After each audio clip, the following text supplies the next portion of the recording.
తీయలేదని చెప్పడానికా? నేను ఎందుకు గేట్ తీయలేదు ఇప్పుడు రీజన్ చెప్పాను. ఈ తీయకపోవడమే మంచిదన్నది కూడా రెండో రోజు నాకు ఎవిడెన్స్ అయింది. అదేంటి, గేటు పగలగొట్టారు, తలుపు పగలగొట్టారు, ఒకవేళ దొరికితే నన్ను చంపేస్తారు. నన్ను చంపేస్తామని చాలా మెసేజ్లు కూడా పెట్టారు. నీతో నాకు విడాకులు, నీకు సంబంధం లేదు. ప్రత్యర్థులు అనుకోవచ్చు కదా, వీళ్ళే పెట్టారని ఎందుకు అనుకుంటున్నాను. మొబైల్ నుంచి వచ్చింది. నీకు విడాకులు ఇచ్చిస్తామని మా దువ్వాడవాడిని ఎన్నోసార్లు అన్నది.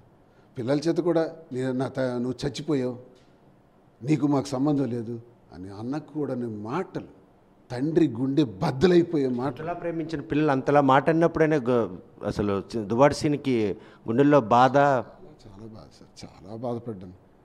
గుండెల మీద వేసుకొని పెంచి ఎంతగా హత్తుకొని, నేను ఎండల్లో ఉండి, నేను బాధల్లో ఉండి, నేను కష్టాల్లో ఉండి, ఆ కష్టాలు వాళ్ళకి చేరకుండా పెంచి డాక్టర్స్ని చేసి ఆఖరిని సమాజానికి ఉపయోగపడతారు నాలాగే అని నేను అనుకుంటే తండ్రి మీద తిరగబడేటట్టు వాళ్ళు చేశారంటే నేను నమ్మను సార్. ఇది వాళ్ళ ప్రవర్తన కాదు సార్.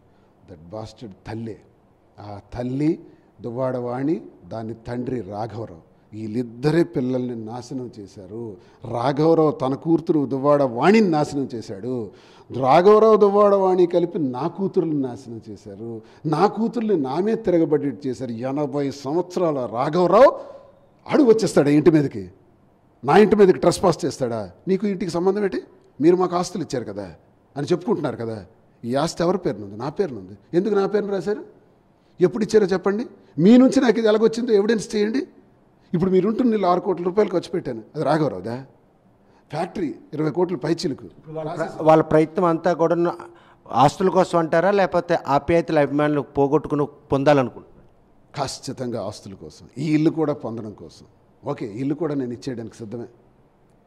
నేను 6 కోట్లు ఖర్చు పెట్టి ఇల్లు కట్టిన ఇల్లులో మీరు ఉన్నారు హాయిగా. నేను ఎప్పుడూ ఉండలేదు. పగలేదో రాత్రికి వస్తాను, వెళ్ళిపోతాను. మీకోసమే కట్టాను. ఇప్పుడు ఉందామంటే లేదు. ఇంటికి తాళం వేస్తారు, నాకు రానివ్వకుండా చేశారు, నన్ను అబాస్పాలు చేశారు, అవమానం చేశారు, నా టికెట్ తీసుకున్నారు, రాజకీయంగా ఇండిపెండెంట్గా వేయాలనుకున్నారు. ఆఖరికి అచ్చెన్నాయుడితో చేతులు కలిపి తెలుగుదేశానికి సపోర్ట్ చేశారు. లింగాల వలసలో సోకాళ్ళు రాఘవరావు వెళ్ళి లింగాల వలసలో మైక్ పెట్టి అడగండి. పసుపు చొక్కాల పక్కన కూర్చుని ఈ దువ్వాడవాణి, ఈ రాఘవరావు భర్తను ఓడించడానికి, అల్లుడిని ఓడించడానికి అచ్చెన్నాయుడితో చేతులు కలిపి ఆడికి సహకరించారు. అచ్చెన్నాయుడు సహకారంతో ఈరోజు నా మీద దాడి చేస్తున్నారు. అచ్చెన్నాయుడు సహకారం చెప్పండి అన్న, కూర్చోండి మీరు అక్కడ కదలొద్దని అంటే నేను అబాస్పాలు అయిపోయి ఆడికి అదే కావాలి. నాకు రాజకీయంగా ఇంకో రకంగా అరెస్ట్ చేస్తే తెలుగుదేశం పార్టీ వాళ్ళు దువ్వాడసి నేను అరెస్ట్ అయిందని అనుకుంటారు కదా. అలా కాదు, కుటుంబాన్ని రెచ్చగొట్టి వాళ్ళకి సపోర్ట్ ఇచ్చి నిలబడితే మొన్న ఓట్లు వేశారు కాబట్టి వీడు ఇప్పుడు ప్రతిఫలం తీర్చుకుంటున్నాడు. అంటే మీ కుటుంబ కలహాల్లో ఓ వైపు వేరే మహిళ ప్రమేయంతో పాటు ఇప్పుడు అధికారంలో ఉన్నటువంటి టీడీపీ పార్టీ శ్రేణులు కూడా ఇందులో వాళ్ళతో పాటు చేతులు కలిపే పరిస్థితులు, పరిణామాలు కనిపిస్తున్నాయి. స్పష్టంగా 12 గంటలైంది నేను కంప్లైంట్ ఇచ్చాను. హౌస్ ట్రెస్ పాస్ చేయకూడదు, తాళాలు విరగొట్టకూడదు, ఇది నా స్వార్జితమైన ఆస్తి. ఎలా వస్తారు? ఎలా అన్ని తిడతారు? ఇంత దౌర్భాగ్యంగా మాట్లాడుతుంటే పోలీసులు ఎందుకు ఇంతవరకు చర్యలు తీసుకోలేదు? అక్కడి నుంచి ఫోన్లు వస్తుంటే అధికార పార్టీ తాలూకు ఒత్తిళ్ళ వల్ల వాళ్ళు ఏమీ చేయలేక చేతులు ఎత్తేసి నాకు వాళ్ళు హావభావాలు వ్యక్తం చేశారు. ఈ రాజకీయాల్లో ఉన్న నాకు తెలీదా ఏం జరుగుతుందో? సో ఇవి జరగటం వల్ల ఇందులో ఈ కుటుంబ వ్యవహారంలో మారడానికి దువ్వాడవాణి ఈర్ష్య, ద్వేషం, అసూయ, అహంకారంతో పాటు అధికార దాహం, డబ్బు దాహం. ఆ డబ్బు అధికార దాహంతోనే ఇక్కడికి ఈరోజు వచ్చారు. వాళ్ళకి కావాల్సింది ఏంటో తెలుసా? ఫైనల్ ఈ బిల్డింగు రాసి చేయడానికి నేను రెడీ. కానీ మళ్ళీ అక్కడలాగే తాళాలు వేస్తే, తాళాలు పగలగొట్టిన వారు, అక్కడ తాళాలు వేసిన వారు ఇక్కడ తాళాలు వేస్తే నేను ఎక్కడికి పోవాలి? నాయుడు గారు చెప్పండి, ఎక్కడికి పోవాలి?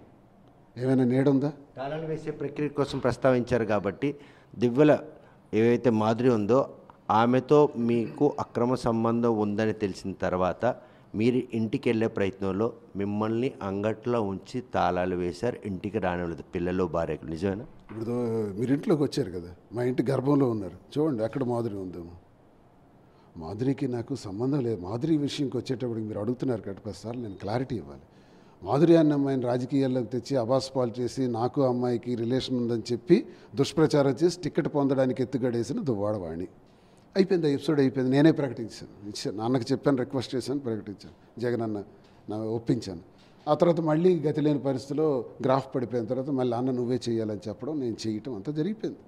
ఈ జరిగిపోయిన ఎపిసోడ్లో మాధురి అనే అమ్మాయికి అబాస్పాలు చేయటం వల్ల ఒకరోజు జరిగిన సంఘటన ఏంటంటే, ఆమెకి అత్తవారు భర్త ఇంటి నుంచి పంపించారు.